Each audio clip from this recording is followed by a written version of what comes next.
Вечерва во штипската населба Железничка по 30 пат се запали големиот василичарски оган. Стотици луѓе од населбата, но и пошироко и годинава беа дел од оваа голема традиција која што влече корени многу одамна. Како секоја година ќе одбележуваме Сурварска Василица Стара Нова година и оваа година гледате се е подготвено и се очекува да се запали Сурварски оган. Сите луѓе мештани кои милувале дошле тука. Неизоставен дел на целата манифестација е кршењето на лепче со паричка, која го одредува и кумот за следната година. Голема чест, голема радост ми е. Задоволството е преголемо. Да го честитам празникот на сите верници. Добро дојдовте сите тука на Железничка. 30 години учествувам ова прв пат паричка дека е мене. Среќен, пресреќен, сите да видиме среќни.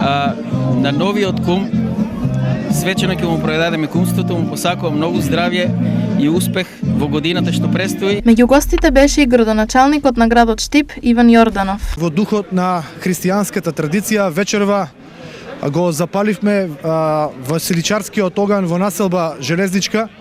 Традицијата овде продолжува.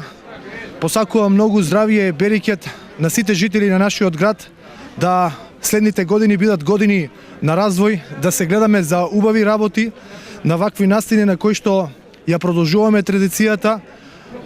Славиме, еве, ја дочекуваме православната нова година на еден традиционален начин и покрај тоа што минатата година заради пандемијата оваа традиција беше прекината, јас се надевам дека тоа ќе биде минато и дека од година на година ќе продолжи оваа традиција. И по толку години продолжува да се негува традицијата и да се прославува Василица во повеќе краеви од државата. Додека денес Штипско ја прославува со голем распламтен оган, утре во Делчевско, во селото Звегор, ќе се обележи со маскембал.